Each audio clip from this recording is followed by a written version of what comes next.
Muzeylar o'tmish va kelajakni bog'lovchi ko'prikdir. Muzeylar insonga katta ma'naviy ozuqa baxsh etadigan maskanlardir.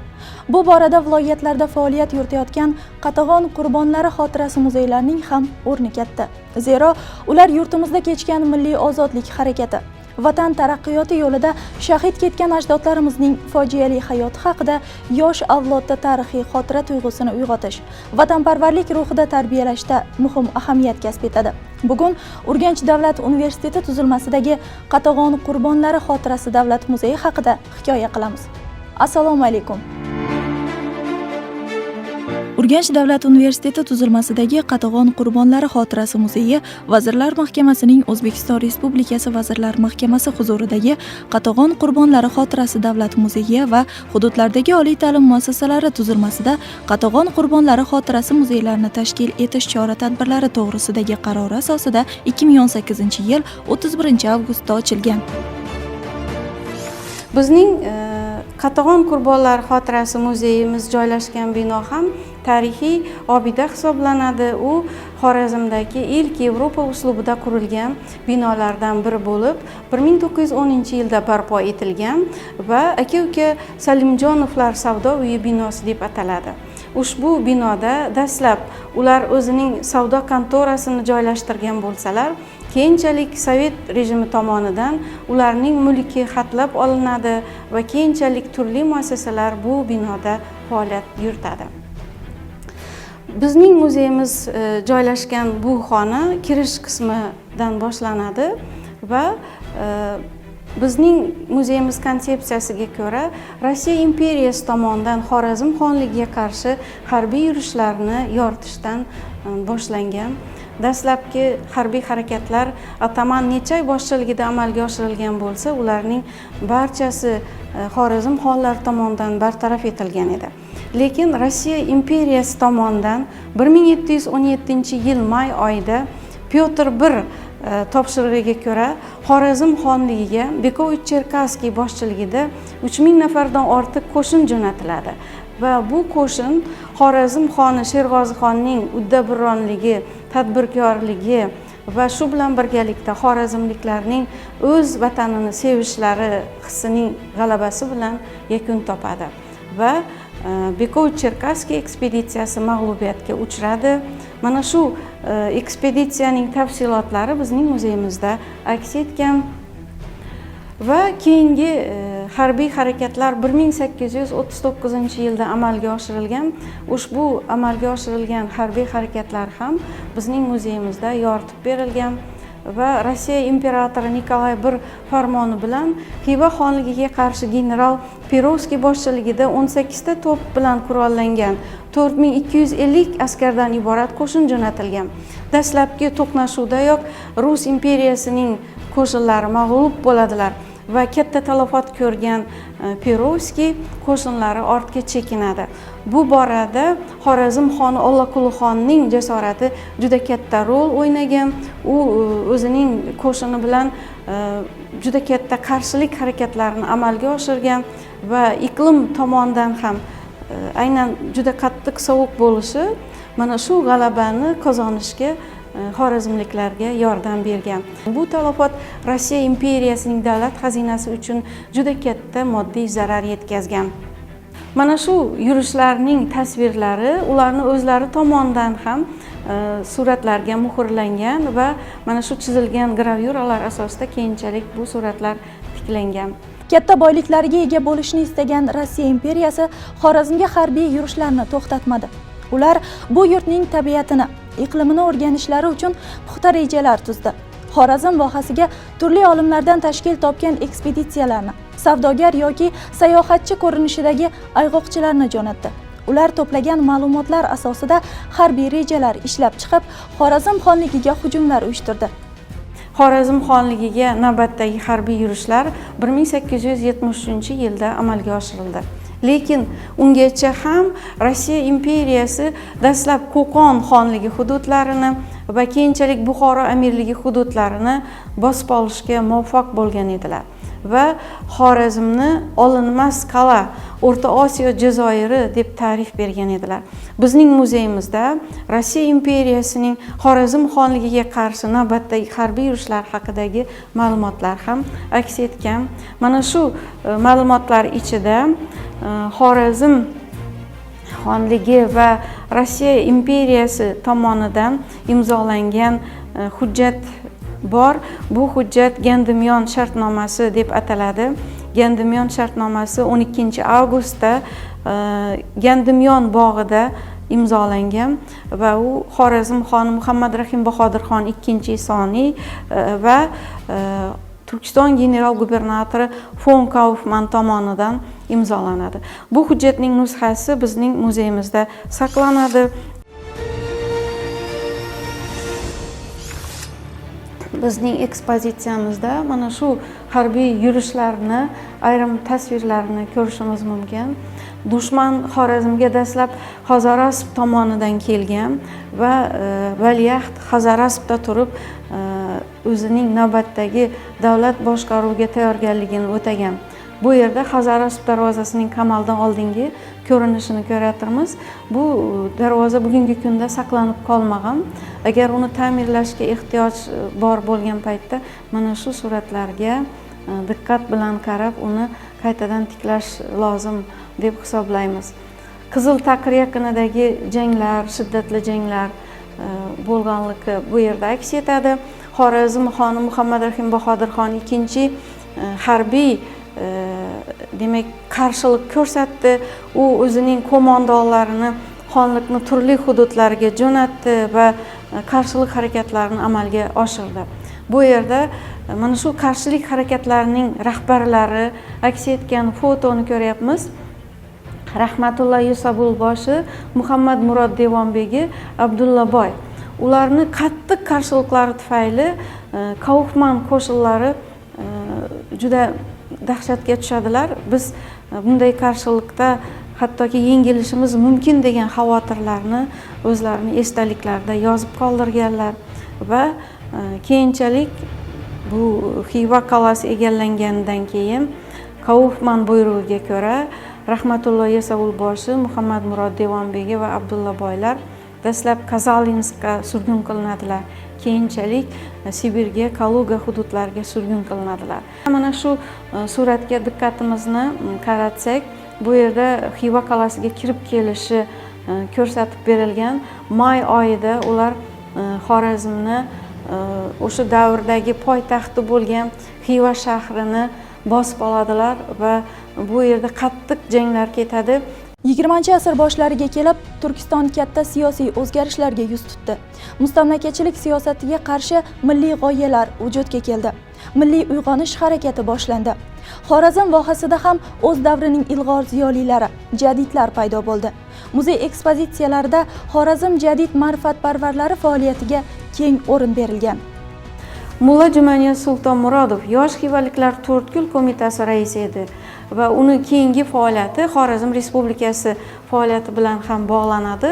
Jadidlarning mana shu milliy taraqqiyparvarlik jihatlarini Xorazm xoni Said Isfandiyorxon tan olishga majbur bo'ladi va Yosh xivaliklar manifesti e'lon qilinadi. Mana shu manifestni e'lon qilishda Said Isfandiyorni o'zi qatnashgan va u Xiva shahridagi Ko'hna Ark majmuasini oldidagi maydonga chiqib manifestni dastlabki bandlarini o'qib bergan edi. Xorazmdagi jadidlar nafaqat Rossiyadagi Tarjimon gazetasi yoki boshqa gazetalarni o'qir edilar. Ular Hindiston, Misr, Turkiyada chiqadigan juda katta matbuot namunalarini ham o'qib borar edilar va dunyo voqealaridan boxabar edilar. Bu davrda Xorazmdagi siyosiy jarayonlar shakllanishi natijasida yangi siyosiy partiya tuziladi. Bu siyosiy partiya 1914-yildayoq o'zini Yosh xivaliklar deb atadi va rasmiy nizomlarini e'lon qildi. Unga ko'ra davlat boshqaruvi islohot qilinishi lozim edi va bu boshqaruv parlament monarxiyasi asosida amalga oshirilishi kerak edi va xalqni ta'lim sohasi ma'rifat sohasini taraqqiy qildirish uchun jon kuydirdilar. Ular yo'llar qurish, ko'priklar qurish, kasalxonalar, shifoxonalar barpo etish, oliy ta'lim muassasalari barpo etish borasida o'z dasturlariga ega edilar va ular 40 dan oshiq edilar.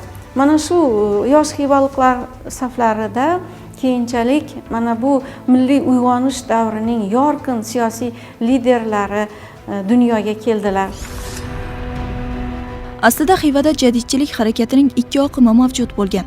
Uning o'ng oqimi o'lkada rivoj topayotgan savdo-sanoat kapitali hamda yirik boylar vakillarini o'zida birlashtirgan. Xiva jadidchilik harakatining so'l oqimi esa o'rta va mayda burjuaziya, hunarmandlar hamda turli tabaqa mehnatkashlarni birlashtirgan. 1917-yilda Rossiyada yuz bergan inqilobiy o'zgarishlar Turkistonga ham o'zini ta'sirini ko'rsatdi va endi bolsheviklar Turkiston mustamlakachiligini davom qildirish uchun kurash boshladilar va bu kurashda ular yosh xivaliklar faoliyatiga ham aralasha boshladilar. Shunday qilib, mana biz hozir bu yerdagi ekspozitsiyaga diqqatni qaratsak, bu yerda yosh xivaliklar tarixi deb atalgan kitobni ko'ramiz. Kitob muallifi Poloniyaz Hoji Yusupov, u yosh xivaliklar partiyasi a'zosi, jadid, shu bilan birgalikda yangi bir milliy davlat tuzish uchun kurashgan insonlardan biri edi.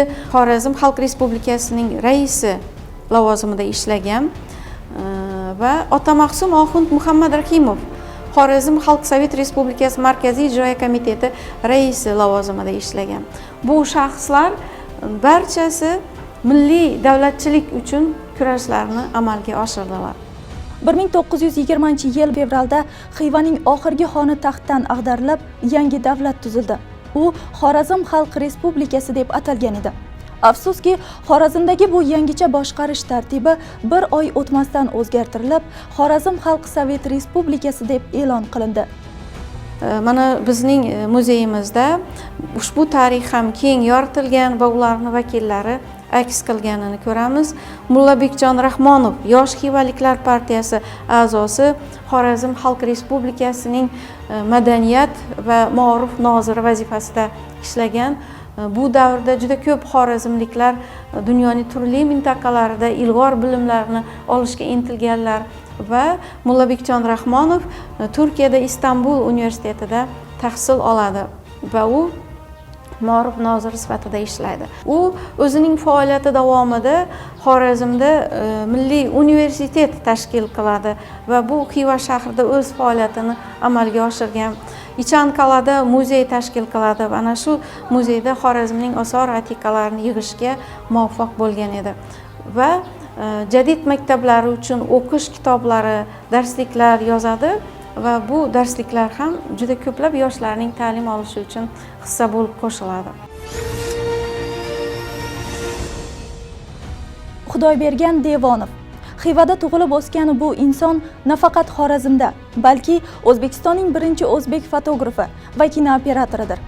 O'zbek kinosi san'ati ahli, birinchi kinooperator, betakror iste'dod sohibi Xudoybergan Devonov bilan haqli ravishda faxrlanadilar.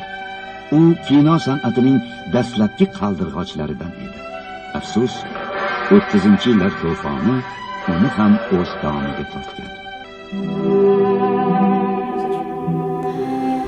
Xudoybergan Devonov O'rta Osiyo kinematografiyasining asoschisi hisoblanadi. U o'sha davrdagi Turkiston, xivaliklar, O'rta Osiyo va boshqa ko'plab filmlarni tasvirga tushiradi va minglagan fotolarni suratlarga muhrlaydi va keyingi avlod uchun juda katta tarixiy manbalarni meros sifatida qoldiradi. Xudoybergan Devonov jismonan mahv etilgan bo'lsa-da, uning madaniy merosi, xalqimizga qoldirgan bebaho boyliklari butun dunyoga Xorazmning tarixi va Turkiston tarixi, madaniyati, Markaziy Osiyo o'lkalari haqida juda ko'plab ma'lumotlarni bugungi kungacha targ'ib qilmoqda. Bu yerda Xudoybergan Devonovni hayotining oxirgi damlarida tushirilgan fotosi saqlanadi. Devonovning hayot faoliyati va uning ijodiy merosi bizning muzeyimizda keng yoritib berilgan. Muzeyning ikkinchi zalida Sovet davridagi quloqlashtirish va Sovet hukumatining kolxozlashtirish siyosati, uning fojiali oqibatlariga oid hujjatlar, tarixiy ma'lumotlar o'rin olgan. Bu davrdagi quloq qilingan xorazmliklar suratlari bizning ekspozitsiyamizda ko'rsatib berilgan. Sa'dulla Adambayev, Bobo Tijonov, Avazmat Isroilov, Kuryos Karimov yoki boshqa shaxslarni ko'rishimiz mumkin. Mana quloq qilinganlarning mol-mulkini tortib olinganligi to'g'risidagi hujjatlardan nusxalar ko'rsatilgan. Matnazar Yaxshimurodov, u Urganch tumanida yashagan badavlat inson bo'lgan, uni yer mulki tortib olinib, o'zi quloq qilingan. Va keyinchalik bu oiladan yana 2 nafar shaxs siyosiy qatag'on qurboni bo'lgan. O'tgan asrning 20-yillarida turkistonlik yoshlarning Germaniyaga o'qishga yuborilishi ijtimoiy madaniy hayotda ulkan voqea bo'lgan.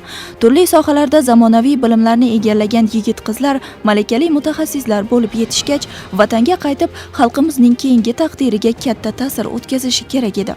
Afsuski, O'zbekistonning mustamlaka bo'lib qolishidan manfaatdor sovetlar esa dastlab bu talabalardan tahsilni tugatmay ortga qaytishni talab qildi. Keyinchalik esa ularni Germaniyaning josusi va aksil inqilobiy millatchi sifatida mahv etdi. Ular orasida xorazmlik Olimjon Qodiriy va Maryam Sultonmurodova ham bor edi. Muzeydan o'rin olgan ekspozitsiya ham Germaniyada o'qib qaytgan bu 2 xorazmlik yoshlar haqida to'la ma'lumot beradi. Olimjon Qodiriy agrar soha bo'yicha mutaxassis sifatida Xorazmga qaytib keladi, lekin unga negadir ish berilmaydi. Maryam Sultonmurodova o'sha paytda farzand kutayotganligi bois omon qoladi, lekin umrining uzoq yillari dahshatli mehnat tuzatuv lagerlarida, qamoqxonalarda o'tkaziladi. Bizning muzeyimizda uning shaxsiy foto albumi, talabalik davridagi suratlari va o'zi yaxshi ko'rgan kitobi ham saqlanadi. Bu kitob Shota Rustavelining Yo'lbars terisini yopingan Pahlavon kitobi edi.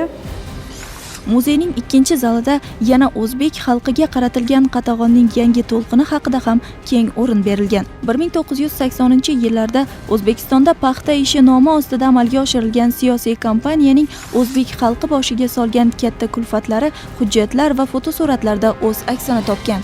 Shu bilan birgalikda muzeyimizda xorazmlik qatag'on qurboni bo'lgan mana minglab shaxslarning ichidan bir qismini ism shariflarini shu yerga ekspozitsiyada ko'rsatganmiz va bizning muzeyimizga juda ko'p insonlar tashrif buyuradilar, o'zlarining bobolari, oilalari xususidagi ma'lumotlarni aniqlashda yordam so'raydilar.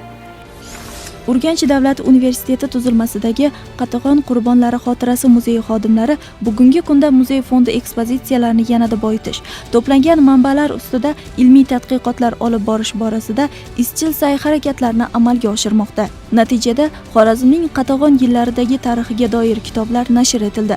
Ayni paytda muzey xodimlari xorijdagi hamkasblari bilan ham xalqaro aloqalarni yo'lga qo'ygan. O'tgan yili Polshadagi bir qator muzeylar xodimlari Qatag'on qurbonlari xotirasi muzeyida bo'ldilar va kelgusidagi hamkorlik loyihalari bo'yicha kelishib oldilar.